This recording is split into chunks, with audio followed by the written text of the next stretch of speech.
नमस्कार प्यारे साथियों, दीप इलेक्ट्रिकल में आप लोगों का एक बार फिर से हार्दिक स्वागत है। हम लोग पिछले वीडियो में डीसी मशीन के बारे में, डीसी मशीन के मुख्य पार्ट के बारे में पढ़ाई की थी, है ना। डीसी मशीन के कौन कौन से पार्ट्स होते हैं और कौन कौन से मुख्य पार्ट्स हैं उनके बारे में जानकारी ली थी। ठीक है, अब जो हम लोग पढ़ाई करेंगे वो डीसी मशीन के जो बचे हुए पार्ट्स हैं उनके बारे में पढ़ाई करेंगे। ठीक है, तो चलिए देखते हैं डीसी मशीन के और कौन कौन से पार्ट्स हमारे पास बचे हुए हैं। ठीक है, तो चलिए, अभी तक हम लोगों ने किसके बारे में जानकारी ली थी? अभी तक हम लोगों ने कार्बन ब्रश के बारे में पढ़ा था कि कार्बन ब्रश किस चीज़ से बना होता है, कार्बन ब्रश का क्या कार्य है, कार्बन ब्रश कैसे कार्य करता है। ठीक है, और इसके बाद हम लोग क्या पढ़े थे? कम्यूटेटर के बारे में पढ़े थे कि कम्यूटेटर का क्या कार्य है। ठीक है, कम्यूटेटर किस चीज़ से बना होता है, कम्यूटेटर सेगमेंट जो कम्यूटेटर के बीच के गैप होते हैं उसमें किस चीज़ को भरा जाता है, ये सारी चीज़ के बारे में हम लोगों ने देखा था। उसके बाद हम लोगों ने आर्मेचर के बारे में देखा था कि आर्मेचर कैसे बनता है, किस चीज़ को स्टैंपिंग करके बनाया जाता है और उसे लेमिनेशन क्यों किया जाता है। ठीक है, और आर्मेचर का वाइंडिंग क्या होता है, आर्मेचर का वाइंडिंग किस प्रकार से होता है और उसमें कितने स्लॉट कटे होते हैं और स्लॉट किस प्रकार के होते हैं, ये सारी चीज़ों के बारे में हम लोगों ने देखा था। उसके बाद हम लोगों ने स्टेटर पार्ट्स के बारे में भी देखा था। ये जो पार्ट्स है ये कौन सा है? स्टेटर पार्ट्स है। ठीक है, इसके बारे में भी देखा था। इसमें फील्ड पोल के बारे में देखा था, फील्ड वाइंडिंग के बारे में देखा था। इन सारी चीज़ों को हम लोगों ने देखा था। इसके अलावा जो बचे हुए पार्ट्स हैं अब हम लोग उसको देखने वाले हैं। ठीक है दोस्तों, तो चलिए उसे हम लोग देखते हैं। उससे पहले हम लोग कुछ डायग्राम देख लेते हैं, कुछ फिगर देख लेते हैं और उसके बारे में हम लोग कुछ समझ लेते हैं। ये हमारा पूरा डीसी मशीन है, डीसी मोटर है। ठीक है, ये मशीन है। ठीक है ना, तो इसमें से ये जो पार्ट है दोस्तों इसे हम लोग टर्मिनल बॉक्स कहते हैं और ये जो पार्ट आपको ऊपर में दिख रहा है उसे हम लोग आई बोल्ट कहते हैं। ठीक है, और ये जो पार्ट है इसे हम लोग शाफ्ट कहते हैं और ये जो है ये हमारे पास कूलिंग फैन है। ठीक है दोस्तों, इसके अलावा हमारे पास बियरिंग है, ये हमारे पास पुली है और ये हमारे पास रॉकर आर्म है। इन सारे चीज़ों के बारे में आज हम लोग पढ़ने वाले हैं। ठीक है दोस्तों, तो चलिए आगे पढ़ते हैं। तो सबसे पहले हमारे पास आता है ब्रश लीड। क्या आता है दोस्तों? Brush lead. एक्चुअली अब ब्रश लीड कैसा होता है, तो ये जो हमारे पास इस प्रकार का कार्बन ब्रश में लगा होता है इसे ही हम लोग ब्रश लीड कहते हैं। ये कैसा होता है? ये काफ़ी फ्लेक्सिबल होता है, अर्थात ये किधर भी मुड़ सकता है, तो ये एक फ्लेक्सिबल वायर होता है। ठीक है दोस्तों, अब इसे हम लोग क्या कहते हैं? इसे हम लोग पिग टेल भी कहते हैं। अब पिग टेल क्यों कहते हैं दोस्तों? तो देख रहे होंगे आप लोग ये पिग के पूंछ की तरह है ना, तो इसे हम लोग पिग टेल कहते हैं। ठीक है दोस्तों, अब इसका कार्य क्या है? तो बाहरी सर्किट में सप्लाई प्रदान करना, है ना। मान लिया जाए एक कोई भी मशीन है, मशीन से हम लोग एसी से डीसी बदल रहे हैं या फिर डीसी से एसी बदल रहे हैं, तो उसको हम लोग बाहर कैसे देंगे? तो बाहर हम लोग इसी वायर की मदद से देते हैं। इस वायर को हम लोग क्या करते हैं? टर्मिनल बॉक्स में डालते हैं और फिर टर्मिनल बॉक्स से हम लोग सप्लाई लेते हैं। ठीक है दोस्तों, इसके बाद हमारे पास आ जाता है रॉकर आर्म। हमने दिखाया था आपको रॉकर आर्म। रॉकर आर्म कैसा होता है? ये गोल होता है और इसी के ऊपर में ब्रश होल्डर लगा होता है और इसमें हम लोग ब्रश सेट करते हैं। ठीक है, तो इसका काम क्या है कि अगर एमएनए मान लिया जाए गलत हो जाए, एमएनए ब्रश घिस जाता है तो एमएनए क्या होता है? वो भी घिस जाता है, अपने स्थान से घसक जाता है। तो इसे हम लोग क्या करते हैं? ये एक प्रकार के ब्लेड टाइप का होता है, मतलब एक प्लेट टाइप का होता है, लेकिन हम लोग इसे आर्म कहते हैं। ठीक है, तो आर्म इसलिए कहते हैं क्योंकि इसे हम लोग जो है ना, यहाँ पर गैप होता है बहुत सारा, तो इसे हम लोग क्या करते हैं? थोड़ा सा इस प्रकार से इधर घुमा सकते हैं या फिर इस प्रकार से इधर भी घुमा सकते हैं। ठीक है, और इस प्रकार से घुमाने के बाद क्या हो जाता है? ये जो ब्रश होता है वो एमएनए जो हम लोगों का एडजस्ट हो जाता है और फिर जो स्पार्किंग की प्रक्रिया होती है या फिर और भी जो भी प्रॉब्लम होता है वो हम लोगों का सॉर्ट आउट हो जाता है। ठीक है दोस्तों, तो देखिए इसमें क्या होता है? रॉकर आर्म में ब्रश के होल्डर को सेट किया जाता है। ठीक है दोस्तों, अभी हमने बताया रॉकर आर्म में क्या किया जाता है? ये जो रॉकर आर्म है इसके ऊपर ब्रश के होल्डर को लगाया जाता है और इसी में हम लोग ब्रश को लगाते हैं। ठीक है, इसके द्वारा ब्रश होल्डर को समायोजित भी किया जाता है। और इसमें लंबे खांचे होते हैं। ये सारी चीज़ हम लोगों ने हमने आपको बता दिया। ठीक है, ये क्या होता है, लंबा खांचा होता है। ठीक है, इसके बाद क्या होता है दोस्तों, आई बोल्ट।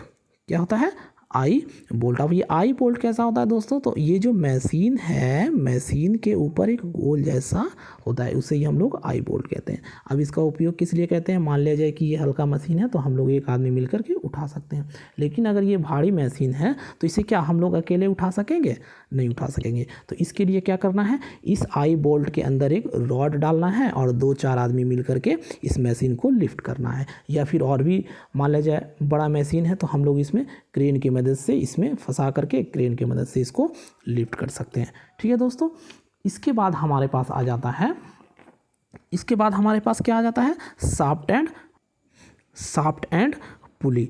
क्या आ जाता है दोस्तों, शाफ्ट तथा पुली। ठीक है दोस्तों, अब ये जो शाफ्ट या पुली जो होता है दोस्तों, वो किस चीज़ का बना होता है, तो वो नर्म लोहे की बनी होती है। किस चीज़ की बनी होती है, नर्म लोहे की बनी होती है। ठीक है, और इसी के ऊपर यानी कि ये जो शाफ्ट है दोस्तों, शाफ्ट कैसा होता है अभी हमने आपको दिखाया, लेकिन फिर भी एक बार देख लीजिए। ये जो है ये हमारा शाफ्ट है दोस्तों। तो ये जो शाफ्ट है ना, इसी के ऊपर पूरा मोटर टिका रहता है। यानी कि मोटर, माफ करेंगे, इसके अंदर जो आर्मेचर होता है ना, वो सारा शाफ्ट के ऊपर ही टिका होता है।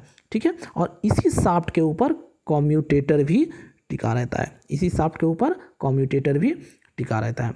ठीक है, और साथ ही साथ इसी शाफ्ट के ऊपर एक जो होता है ना पुली जिसे अभी हम लोग देखे थे, वो पुली भी इसी शाफ्ट के ऊपर लगाया जाता है। यानी कि ये शाफ्ट के ऊपर क्या क्या लगाया जाता है, एक पुली लगाया जाता है, एक कम्यूटेटर लगाया जाता है और फिर एक आर्मेचर भी लगाया जाता है। ठीक है, और इसे हम लोग क्या करते हैं, बियरिंग के मदद से, इसे हम लोग बियरिंग के मदद से जो है घूर्णन गति प्रदान करवाते हैं। ठीक है, बियरिंग की सहायता से ही ये घूर्णन करता है। ठीक है दोस्तों, इसके बाद हमारे पास आ जाता है क्या, बियरिंग। अब ये बियरिंग क्या है दोस्तों, तो छोटी मशीनों में अलग बियरिंग लगता है और बड़ी मशीनों में अलग बियरिंग लगता है। तो छोटी मशीनों में हम लोग बूश बियरिंग का प्रयोग करते हैं और बड़ी मशीनों वाले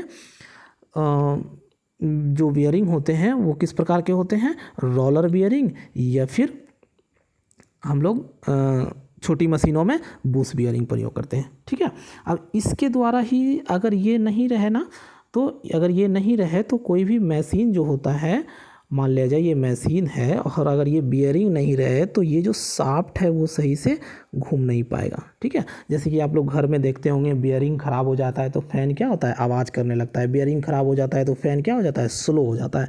तो इस बियरिंग की मदद से ही मशीन को घूर्णन गति प्राप्त होती है और वो तेज़ घूमता है। ठीक है, और ये बियरिंग कहाँ लगा होता है, तो ये बियरिंग लगा होता है शाफ्ट तथा एंड प्लेट पर। यानी कि दोनों जगह शाफ्ट और एंड प्लेट, यानी कि ये अगर हमारा मशीन है तो ये एंड प्लेट है मान लिया जाए और ये रियर प्लेट है, तो दोनों पर हम लोगों को बियरिंग लगा होता है, क्योंकि इसी बियरिंग पे तो शाफ्ट लगा होता है।